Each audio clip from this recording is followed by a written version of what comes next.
नमस्कार शेतकरी बांधवांनो, आज आपण आलो आहोत मान्य श्री अमोल भाऊ काळे यांच्याकडे.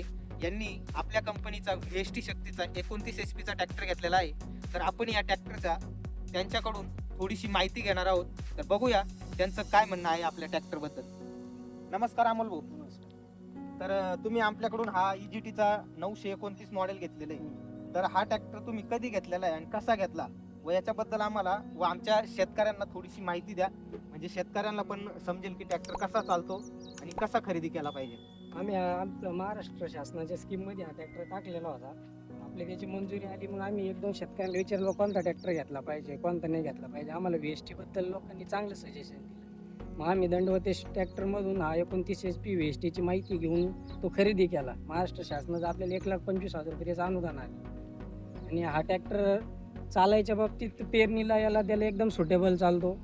ऊसाच्या खांडणीसाठी आपण त्यांच्याकडून रिव्हर्स फॉरवर्ड रोट्या पण घेतलेला आहे. त्याचा रिव्हर्स फॉरवर्ड रोट्या 4 फुटी सरीमध्ये आपल्याला एकदम उत्कृष्टपणे चालतो. खांडणीला याला त्याला तुम्ही चालून बघितला असा पाळ भुजा त्याला खांडणीला गडला वगैरे सगळ्या बाबतीत एकदम चांगलं चालतं. 29 HP. याच्यावर आपण अजून काय काय यंत्र सामग्री घेतलेली आहे. याच्या संग आपण मल्टीक्रॉप लूप आणि पेरणी यंत्र घेतलेलं आहे. रिव्हर्स फॉरवर्ड रोट्या घेतलेल्या आहे.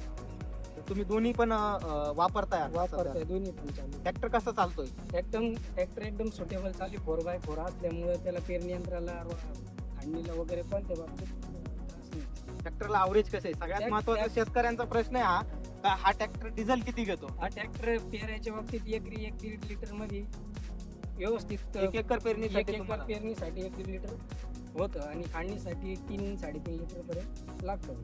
खांडणीसाठी ह्या ट्रॅक्टरचे तुम्ही आता कम्फर्टेबलच्या बाबतीत थोडंफार आम्हाला शेतकऱ्यांना सांगा. कम्फर्टेबल गिअर साईडला असल्यामुळे एकदम चालवायला असं थोडं शायनिंग बाज वाटतो. अच्छा. ब्रेकची वगैरे सिस्टीम एकदम सुटेबल दिलेली. 4x4 पण त्यांनी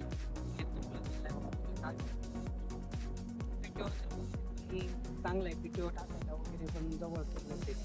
ट्रॅक्टरला स्पीड किती आहे. ट्रॅक्टरला स्पीड चांगलं आहे. ट्रॅक्टर हाय फर्स्ट मध्ये सुद्धा खांडणीला चालू शकतो. अच्छा. आणि आपण लो थर्ड मध्ये चालवतो. हाय फर्स्ट मध्ये सुद्धा खांडणीला एकदम भारी. ट्रॅक्टर पॉवर स्टिअरिंग असल्यामुळे तुम्हाला वळवायची वगैरे काही म्हणजे असा काही त्रास नसेल. काहीच नाही.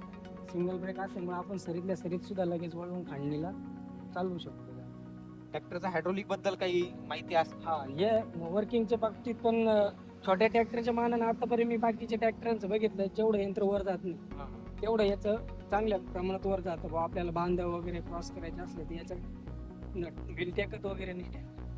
ट्रॅक्टर चालू असताना ट्रॅक्टर लोडवर येत नाही ना. नाही, ट्रॅक्टर लोड हायड्रोलिक सेन्सिंग करतं का. सेन्सिंग करतो ना हायड्रोलिक. म्हणजे आपल्याला माती वगैरे जर तुंबली तर ट्रॅक्टरचं चांगल्या प्रमाणात हायड्रोलिक निघून जाते. ट्रॅक्टर सेन्सिंग करतं हायड्रोलिक, त्याच्यामुळे तुम्हाला सुटेबल सुटेबल. तर तुम्ही शेतकऱ्यांना काय संदेश द्याल ह्या ट्रॅक्टर बद्दल.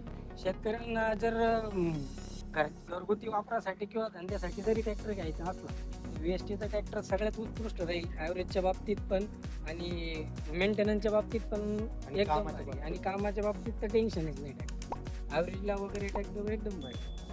ठीक आहे साहेब, धन्यवाद तुम्ही आम्हाला एवढी माहिती दिली. तर शेतकरी बांधवांनो, तुम्हाला पण हा ट्रॅक्टर जर खरेदी करायचा असला तर एकदा दंडवते ट्रॅक्टर्सला अवश्य भेट द्या आणि खरेदी करा.